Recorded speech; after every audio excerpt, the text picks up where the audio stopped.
Ole Gunnar Solskjaer is at the wheel, but he's losing his grip as the Man United manager looks to vanish Sunday's devastating defeat to Liverpool as soon as possible. I am joined by ESPN's Manchester correspondent, Rob Dawson, to discuss his future and how Manchester United can bounce back. Qué Golazo begins right now. Hey, everybody. Welcome to Qué Golazo. Thank you so much for being part of the family. Thanks for tuning in. Leave us a comment, like the video, and subscribe to the channel and hit the notification bell while you're at it. And if you're listening on Apple Podcasts, please leave a 5-star rating and review. It only takes a few seconds, and it really helps us to grow the show. Thank you for being part of the Qué Golazo family. And we welcome for the first time, hopefully not the last, Rob Dawson from ESPN. Rob, how are you, my friend? I'm good. Thanks for having me. Absolutely. Rob, I wish, as a Villa fan, I wish both of us would be happier talking today, but, I completely empathize, my friend. But let's talk about Manchester United. Obviously, we know the current situation as everybody's talking about it. A terrible loss the past weekend. Obviously, straight after that, rumors of Ole Gunnar Solskjaer perhaps leaving, etc. Maybe mutual consent, maybe not, etc. But the latest reports is that he's staying, at least for the soon future, as they face Tottenham this weekend. And you would think that that's a massive game, if not any of them or all of them are massive games. But let's talk about Solskjaer to begin with. First of all, Rob, what's the latest in your account to what's going on with Solskjaer as he looks ahead to this big game against Tottenham?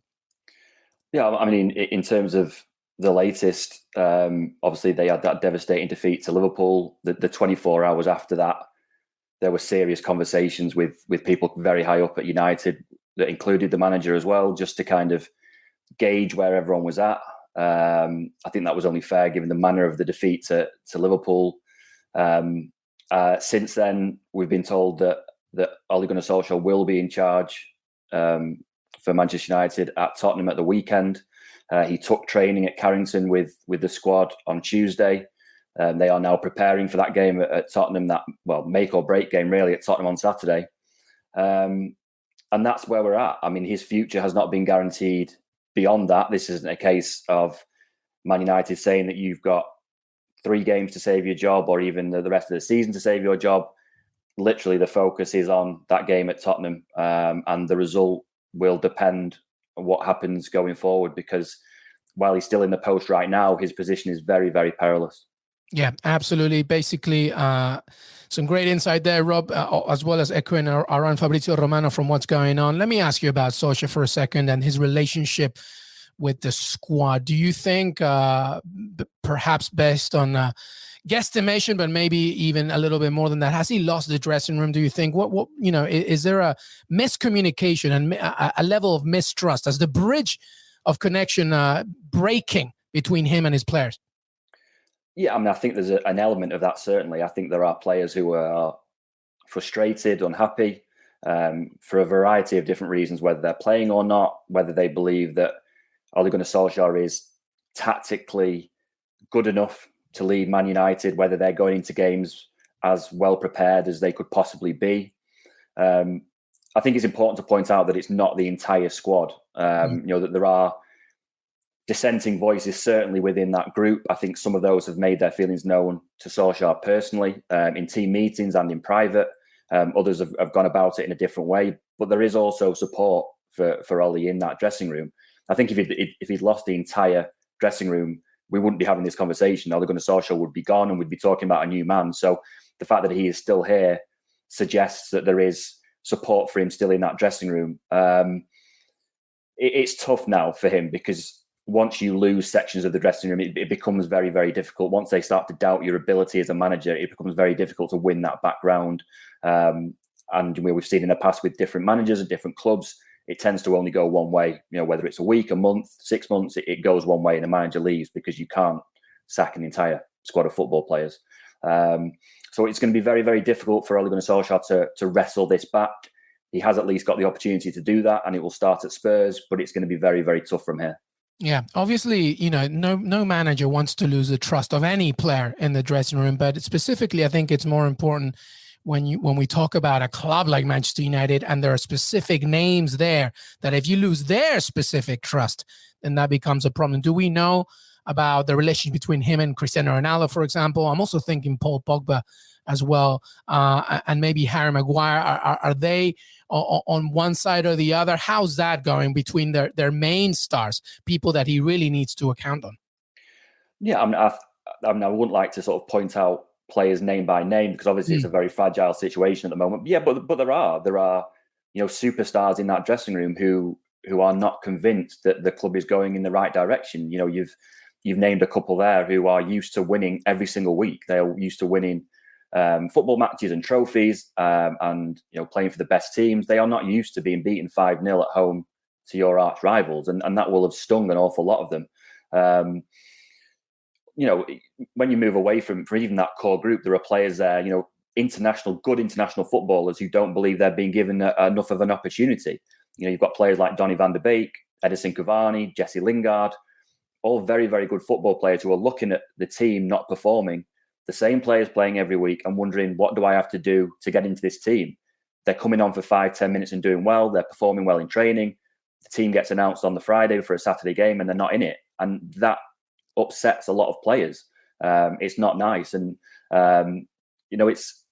it's part of the unrest that's in that dressing room. It's results is one thing. It's difficult for players when results are not going well, whether you're a superstar or whether you're maybe one of the fringe players. But there are other elements to this that are kind of all feeding into the same direction, that there is a lot of frustration, mistrust of Ole Gunnar Solskjaer, and it's his job now to get that back.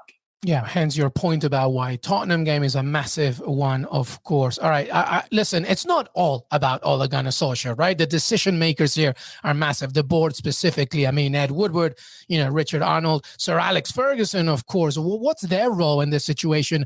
Presumably, reportedly, they are behind Ole Gunnar Solskjaer at this point. What's the latest there?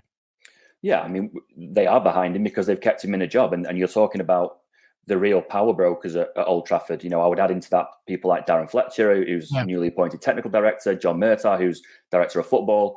All of these people will have been consulted and asked about how to move this situation forward. And as things stand, Ole Gunnar Solskjaer is still in a job. As far as Sir Alex Ferguson goes, everyone will know that when he took over, there was an awful lot of teething problems for him at Man United. And there were situations, probably not as dire as this, where fans and pundits and journalists all thought that he was on the brink of leaving. And he got an awful lot of support from within the boardroom from people like Sir Bobby Charlton, who even when in the darkest moments turned around and said, don't worry, it's okay, we've got you, carry on. And I think Sir Alex Ferguson feels, particularly because Solskjaer was one of his players, that he owes that to Ole Gunnar Solskjaer, that in a really difficult moment, which it is, there's no getting away from that he has to be behind him and tell him that things will pick up if he keeps doing the right things. Also, it's important to say that faith is not everlasting. If this situation disintegrates even further, Ole Gunnar Solskjaer will be out of a job. And Ole knows that himself. He is too knowledgeable about Man United as a football club to realise that anything else would happen. You cannot keep losing football matches and expect to stay in charge of Man United. Yeah, absolutely. I wanted your opinion on this for a second, Rob. I'm wondering because, I grew up in England in the 90s. We know, Manchester United under Sir Alex Ferguson, my goodness, an absolute machine. Ole Gunnar Solskjaer, of course, being a massive part of that, especially, that treble winning year, et cetera, et cetera. Sometimes I feel that when you are a player, a legendary player of a legendary manager, and then you take over that club and that legendary manager still around, is still sort of, behind the scenes. Obviously, his presence is everywhere at Old Trafford, the theater of dreams. Do you think that sometimes that's actually a negative thing for that person because he can never overtake that sort of mantle? I'm wondering your thoughts on that as somebody that knows and covers this club so well. What do you make of that relationship that he has with Sir Alex Ferguson and how difficult it is to not necessarily say, I'm going to be the next one? Of course, that can happen, but still living in the shadow of that success under such a great manager. Yeah, I mean, you're right. And you've kind of hit the nail on the head there that it is tough. And it's probably not as tough as it was for, say, David Moyes, who took over straight away. And Sir Alex Ferguson retired and then went straight back into the director's box. David didn't do very well. And immediately you're thinking, well, where's Sir Alex getting back? There has been enough time removed now for fans not to think that that's the case. But you're right, it is an issue. And, I've just mentioned there that Solskjaer is getting support from Sir Alex Ferguson behind the scenes, which is great because he's very powerful still at the club. But also there is a downside to that. And we saw, a couple of weeks ago, there was a clip of Sir Alex Ferguson talking to Khabib, a UFC fighter, and saying, you need to start Cristiano Ronaldo. It's an off-the-cuff comment, a throwaway remark, and becomes headline news. And it increases the pressure again on Solskjaer because it's Ferguson that said it. And that's the kind of thing that he's having to deal with. You saw it again on Sunday. The result is bad enough. And then the camera pans to Sir Alex Ferguson in the stands, and he's puffing his cheeks out and shaking his head. It just adds to the immense pressure that is on Ole Gunnar Solskjaer right now. Obviously, he'll be thankful for that support behind the scenes. He wouldn't have it any other way. But there is a downside to Sir Alex Ferguson being around. There is no getting away from that. Yeah, and by the way, Khabib might be getting some jobs now as a football reporter, getting some answers of Sir Alex Ferguson that me and you can't get sometimes. It's kind of annoying. All right, listen, you mentioned the Tottenham game for a second. I mean, how big is that? Does no win there? Do you think Joe Glazer pulls the trigger there? How massive is that? Would a convincing victory over Tottenham be enough to alleviate the pressure? A draw is not good enough. What do you think?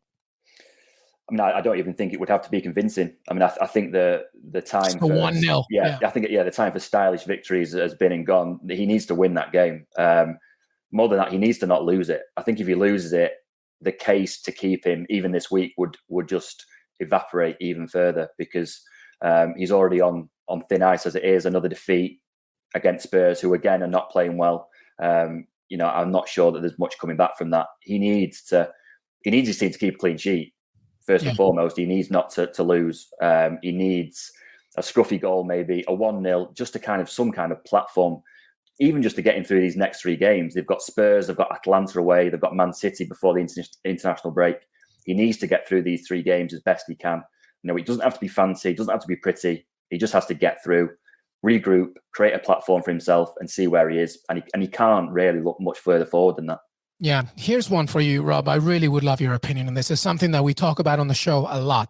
Listen, I have, a lot of time for Manchester United. It was my father's club, who's gone now, but he took away my hero, Dwight York. I have a lot of emotional connection to this club.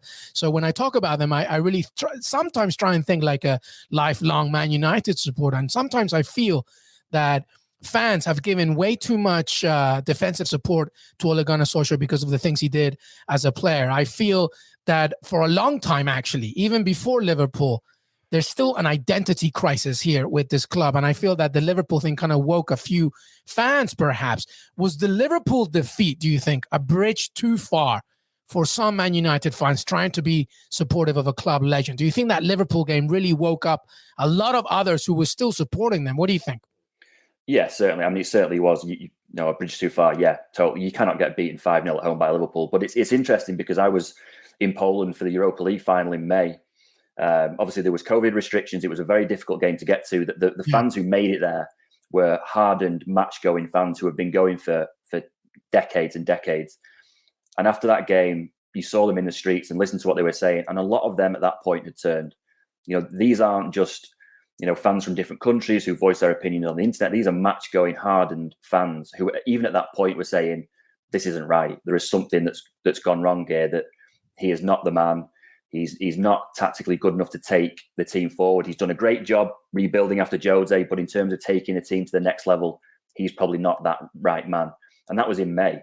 They've started the season okay. I think they won 3 out of 4. Since then, it's been an absolute disaster, really. I think they've lost 5 of the last 9. Obviously, the last one was Liverpool. It was 5-0. Yeah, they can kind of swallow some defeats. You can't swallow a defeat like that. And particularly in the manner of that. Sir Alex Ferguson was beaten 5-0 plenty of times. He lost 5-0 at Chelsea once. He lost 5-0 at Newcastle. But it was kind of one-off. It wasn't a part of a larger pattern. And it also wasn't in the manner that we saw on Sunday. 4-0 at half time. It looked for a little bit of that, like the players had given up. And that is just, fans cannot accept that. And the one person who has to pay the price for that is Ole Gunnar Solskjaer, regardless of whether you've won the European Cup. The problem is that fans are very torn now because as a player, they love him. They love what they did for the club. They love what he achieved. He's been a great servant. But the hard fact is that there isn't enough evidence there to suggest that he is the right man to take United from this point to the point of Guardiola's City or Chelsea right now, or I don't know, even a PSG or a Bayern Munich. The evidence is not there. And unless he starts showing that soon, more and more fans are going to turn. And that's just the unfortunate world that we live in. You know, fans will not accept mediocrity for too long, especially at Man United. Yeah. I feel like United fans should have they'll hate this, but have a group session with Chelsea fans, the Lampard and then Tuchel era, and just like kind of get a little bit off their chest. What do you make, by the way, two very good pundits, former players, Gary Neville and Paul Scholes, of course, played together for so long. Paul Scholes, you know, kind of like saw the crystal ball there during his commentary in the Champions League. Even after that Atalanta comeback, he was like, you know what, we play against Liverpool like this and we were going to get destroyed. And that's exactly what happened. And then Gary Neville, of course, a very good pundit analyst, in my opinion. But it seems that, you know, obviously and naturally so, he's a human being, torn about the words he wants to use about his friend and former colleague. Paul Scholes as well played with him. What do you make of that situation when former club legends, former teammates start analyzing? It becomes a little trickier as well, right? Yeah, totally. And, you know, you talk about Gary Neville and Paul Scholes, two players who played for a long time with Ole Gunnar Solskjaer. You know, the three of them are still friends. And because Man United had such good teams in the 90s and 2000s, the players become prominent. Those prominent players take prominent pundit roles when they retire. And it's kind of a cycle. And now you're in a situation where one of their teammates is now the manager of their former club, the biggest club in England. And two of his teammates are two of the biggest pundits in England talking about that manager. So it can be very difficult. I mean, in Gary Neville's defense, he has been critical of Man United. Yeah. The sticking point, I think, has been for him, people seem to want him to call for Ole Gunnar Solskjaer to be sacked. And then he said outright that he's not going to do that. And I mean, to be honest, I don't see that he has to do that. You know, he isn't in the habit of calling for managers to be sacked when he's on TV. He criticises teams when they're not performing. And he was very, very critical of the performance against Liverpool and also Ole Gunnar Solskjaer's role within that. I think that the problem that people have got is that they want him to go that step further and say he should be sacked. Right. And he's just not going to do that. I don't necessarily think he has to. I think he's been quite fair in his criticism of Man United, but it's a difficult situation because obviously they are former teammates and close friends away from all this. Yeah, no, absolutely. All right. Well, listen, let's talk now about some current players and one that returned once again, Cristiano Ronaldo. Straight away, let me just be blunt about this. Has his arrival been a blessing or a curse, do you think? That's a question. I put you on the spot there. You have massively. I mean, in terms of purely foot on the pitch, it's been a blessing. He scored 6 goals in 9 games. He is Man United's best goal scorer. Has he created an issue with the way the team play? Yes, because he doesn't press and he's not going to start pressing at 36. Ole Gunnar Solskjaer has wanted his teams to do that in the past. That is not going to be possible now with Cristiano Ronaldo up front. I mean, obviously, I'm struggling over that question, but also from judging by the summer, you can see that Man United have struggled over the decision to sign him in the first place. You know, it was no surprise that Cristiano Ronaldo was available last summer. His representatives made that fairly clear that he was available, and Man United very early in the summer said thanks, but no thanks. With a lot of other clubs, obviously, further down the line, they've decided to do it and bring him in. And in many ways, it's not even his fault, because it's not Ronaldo's fault. Like, he wants to come to United. United say yes.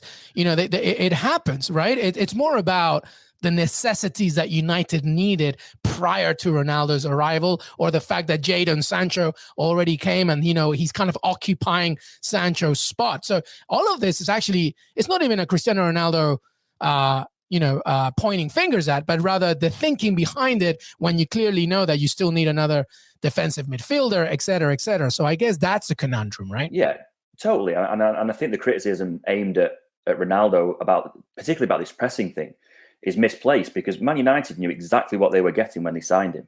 Yeah. You know, they haven't been forced to sign him. They clearly wanted him because they've done the deal with Juventus. Yeah. Anyone that watched Serie A last season will know that he didn't press. You know, the stats were the same in Italy last year as they are in the Premier League this year. United knew exactly what they were getting when they signed him. So this is not his fault. You know, he's been brought in to score goals, which ultimately he's doing. You know, his record this season goal scoring wise has been very good. I just think that the issue for Man United is he's coming very, very late. He perhaps doesn't fit the system that Solskjaer had a degree of success with since he'd been at Man United. And they are still trying to iron that out, how to get the best out of him. He needs the ball in the box. He's a goal scorer. He's one of the best strikers in the world still at 36. He needs the ball in the box, and they're not getting it to him enough.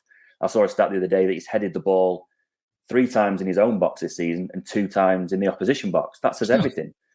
He's not been brought in to head clear corners at the near post. He's been brought in to head goals in from the 6-yard line. That's his job. So they have to get better at doing that. And it has, you're right. You've asked the question because it has caused a conundrum. It's something that has not been completely seamless, even though he has scored 6 goals in 9 games, which on the face of it is great. Yeah, and when I ask the question, by the way, I always get some retribution from Manchester United fans because they think that I'm blaming Cristiano Ronaldo. That's not my point. My point is literally what you just said, which is just like not fitting a certain system. They know what they were getting. This Cristiano Ronaldo, not one from 10 years ago or even 5. So that's a different conversation. All right. So the Tottenham game is massive. I think we've stipulated that, highlighted that. But I'm obviously reading from reports from our own side as well, Rob, that Antonio Conte is definitely something as an insurance or thinking conversations that presumably, reportedly, he's interested. What's the latest there in regards to talks are ongoing, waiting for Tottenham game? What's going on? Yeah, I mean, in terms of Antonio Conte, there certainly have been discussions at Man United about his suitability in terms of some kind of succession plan. I think what you're seeing right now is that Man United have put their foot on the ball a little bit after the whirlwind of the Liverpool game. They've spoken to Solskjaer, they've spoken amongst themselves, and they are putting the foot on the ball a little bit just to kind of take a breath and see what kind of options they have. If this collapses in the way that it has done in the last month and they have to get rid of Ole Gunnar Solskjaer and move on, they just want to see what else is out there. Obviously, Antonio Conte is front and centre right now because he's out of work. He obviously left Inter in the summer, having won the Serie A title. He is the most qualified guy on the market right now to take over straight away. He's already had success in the Premier League. He ticks an awful lot of boxes. I think there isn't a footballing reason not to hire Antonio Conte. And I think that he would ultimately do a very good job if he came in right now. I think the issue that Man United have got with him is that he can be quite abrasive in front of the cameras, towards the board, particularly with transfers, wanting an awful lot of control over transfers. And United don't tend to like that. It was one of the reasons they fired Jose Mourinho. They didn't like the way that he operated off the field. They didn't like having the finger pointed at the board in press conferences saying, why have you not signed him? Why have you not signed him? I need this, I need that. They didn't like it. And they've talked an awful lot since Jose Mourinho left about a cultural reset, which is why Ole Gunnar Solskjaer is here in the first place. And there is a feeling within the corridors at Old Trafford that hiring Antonio Conte would be a step back towards that. Would he be an upgrade football-wise on Ole Gunnar Solskjaer? Yes, he's got a much better CV. He's proven he can win titles in Italy, in England. He did a good job with Italy, the national team. He's got a body of work that Ole Gunnar Solskjaer doesn't have. But there are reservations at Man United about what hiring him would entail. And I think they would like to look at what other options there are before making that plunge. Yeah, I think sometimes these execs need to swallow their ego and just think of the same thing at the cost of, not to say fire Ole Gunnar Solskjaer, but if somebody like Antonio Conte is available, if the ship continues to sink, really think carefully. Listen, there are other candidates, though, do you think? Do you think Zinedine Zidane, Pochettino, maybe even Graham Potter, any of those names, are of the interest of the board? Well, I mean, we've been told that Zinedine Zidane wouldn't be interested in it, in that he's not, a career manager who wants to kind of bounce from club to club, from country to country. That even if Man United came calling, that he wouldn't be particularly interested in that. So I think that's one maybe that you could strike off. Yeah, if you watch his Instagram account, by the way, he's having a good old time. I don't think he needs a club. I don't think. He doesn't need to be swapping Madrid for rainy Manchester and an absolute mess at Old Trafford. I can understand where he's coming from, to be honest. Yeah, I mean, I think at the moment, to put it in other terms, there have been situations where United have approached, say, a January transfer window, and they've needed players, but they've been very, very cautious in the way that they've done business. They've always said that they don't want to sign a player in January simply because he's available. They want to get the best that they can. Antonio Conte is clearly available, but they want to make sure that they look at everyone. And you're right, they need to look at people like Graham Potter at Brighton, Brendan Rodgers at Leicester, Pochettino, who they have loved there for a long time, and obviously was at one point part of the succession process after Ole Gunnar Solskjaer when he was hired as caretaker. The big issue that they've had is that when they were looking at succession in the past, the three managers they identified were Pochettino, Thomas Tuchel, and Julian Nagelsmann, all three of which now in long-term secure jobs, big jobs, and it's going to be very, very difficult to get any one of those out of there. So you're left with kind of looking around the edges now, and it will take, intermediaries looking at other managers to assess whether they're interested or not, whether they fit the profile they're looking for, whether they can deliver the success that they're looking for. And I think that's one of the reasons why Ole Gunnar Solskjaer is still in the post. If there was someone ready-made right there available who they wanted, he would already be in. He's not, and it's because there is no one like that available right now. And it may be that Ole Gunnar Solskjaer gets to the international break. It's a natural break in games where you can look at it again, or even possibly at the end of the season if things don't collapse spectacularly like they did on Sunday. If they don't continue in that breath, it is possible that we could be here at the end of the season with United still looking. Ole Gunnar Solskjaer effectively demoted to caretaker again while they look for something better. Yeah, I would like to also debunk the myth that Conte wouldn't fit, with this team. Like what do you make of this kind of squad and how would they fit with a Conte system? People call Conte, he's not a defensive manager. He prioritizes it. But that's not all about Conte. What do you make of that situation if it were to happen? Just playing the hypothetical here. Oh, I mean, in terms of a football fit, I don't think there's very much wrong with Antonio Conte at Man United at all. He's got a history of coming in to clubs that have not done well and transforming them almost immediately. I think Chelsea finished 10th the year before he arrived. He had them winning 90 points in the Premier League straight away and winning the title. Yeah, that was Pep Guardiola's first year at City, I think, as well. Yeah. He came in at Juventus when they were still they were bouncing around sort of 7th, 6th, and 7th, and won 3 Serie A titles. Inter Milan hadn't won a title for 11 years. He gets to Europa League final and wins Serie A in his second year. Football-wise, I don't see there's much of a problem with him at all.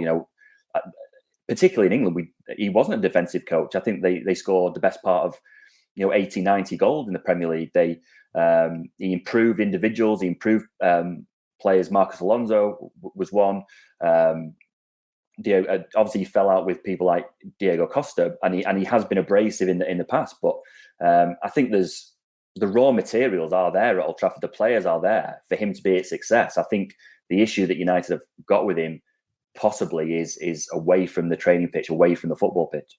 Yeah, no, absolutely. All right, we're going to wrap this up now. But before we go, I do want to ask Rob, you are based in Manchester, of course. What's the feeling right now as they look ahead to Saturday? Is it anxious, I imagine, but with a hint of optimism? How do you see it?